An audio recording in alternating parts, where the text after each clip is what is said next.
Hi folks, my name is Zach Padilla. I'm the product specialist and sommelier here at the liquor store and wine loft of Jackson Hole. Today we're here live in the store tasting the Pazo Pondal Albarino, the Miguel Torres Vina Esmeralda, the Burro Kickass Garnacha, the Finca Antigua Cabernet Sauvignon, and the Monte Toro. This is a Tinta de Toro or Tempranillo, 100% Tempranillo. So we'll jump right in here. You can join us every week from 4 to 7 p.m. every Friday. We'll taste through some gorgeous wines, answer any questions for you. Anything else, make sure to check us out at wineliquorbeer.com.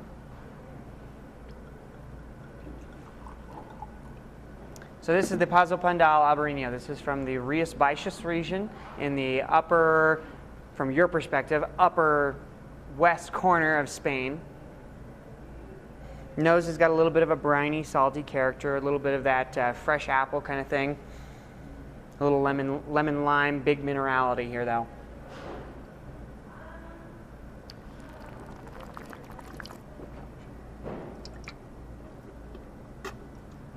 Definitely echoes on the palate here with a little bit of that lemon lime, a little bit of that minerality, definitely that briny character. I actually think this would go better with some nice cheeses, a little bit of a spicier dish. The citrus still lingers, so you still want to work with the citrus a bit, but this is a gorgeous bottle. The Miguel Torres, I believe this is the third generation of the Torres family that is running the wineries now. They lead the industry in their region for more common and modern winemaking techniques. This is their Vina Esmeralda, 85% Moscato and 15% Gewürztraminer. Big peach and apricot on the nose, a little bit of like a honeydewed, kind of sweet kind of character to it, a little bit of baking spice, cinnamon, nutmeg.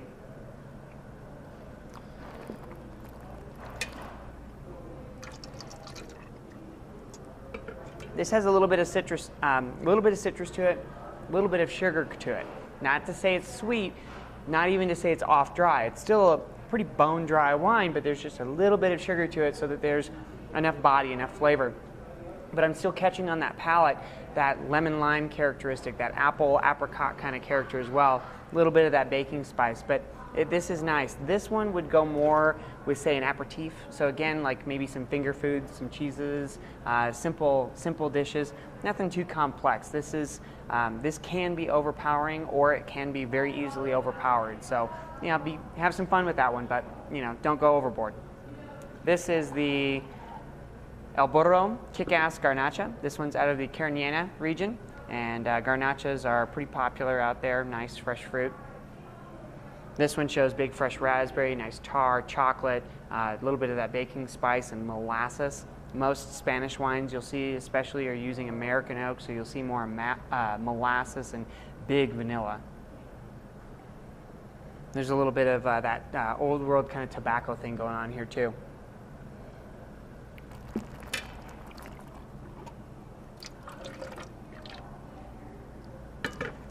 Still shows that tar, chocolate, tobacco, decent tannins, big lingering white pepper here on the palate, lots of fresh and dark berry fruit, big blueberry. This is gorgeous. This one's awesome, and the price is always great out of these regions, especially like the Carniena region. Really inexpensive products. You'll love them. Next one here is the Finca Antigua Cabernet Sauvignon. This is out of La Mancha, towards the center of Spain. Big region, one of their biggest regions, but they're used to be, within the last 20 years or so, known for bulk wines. They're now more for value-driven products, and they use a lot of stuff like the Cabernet Sauvignon, where it's more of the French varietals. Tempranillo was their indigenous varietal, so they're using a lot of their Cab, Merlot, Syrahs from France. The nose here, big fresh blueberry, a little bit of that Syrah, spicy white pepper, tar, chocolate. Big fresh fruit here though. The blueberry is big common factor here.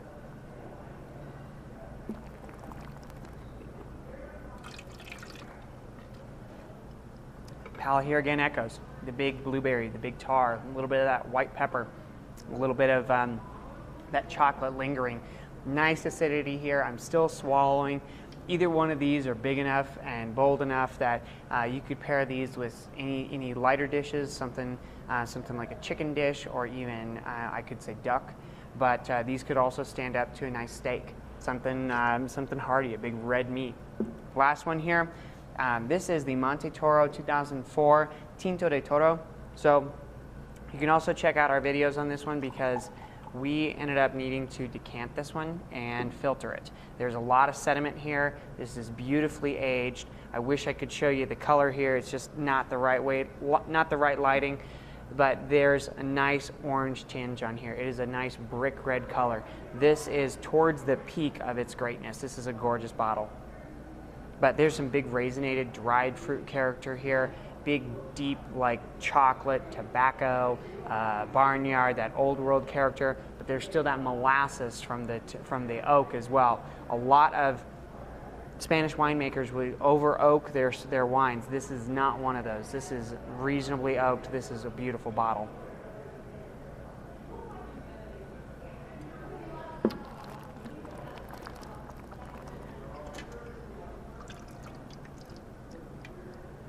After decanting it and filtering it, there's some decent backbone to this. There's some great spice, some cinnamon, nutmeg, black pepper.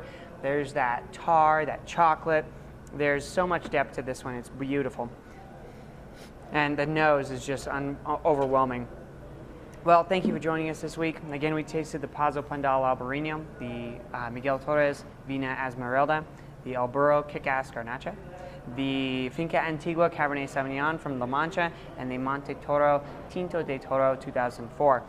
Join us next week. We'll be here every week from 4 to 7 p.m. here in the store tasting some gorgeous wines. Also, if you have any questions, make sure to come check us out. And you can also look us up on the web at wineliquorbeer.com. Thanks for joining us. Cheers.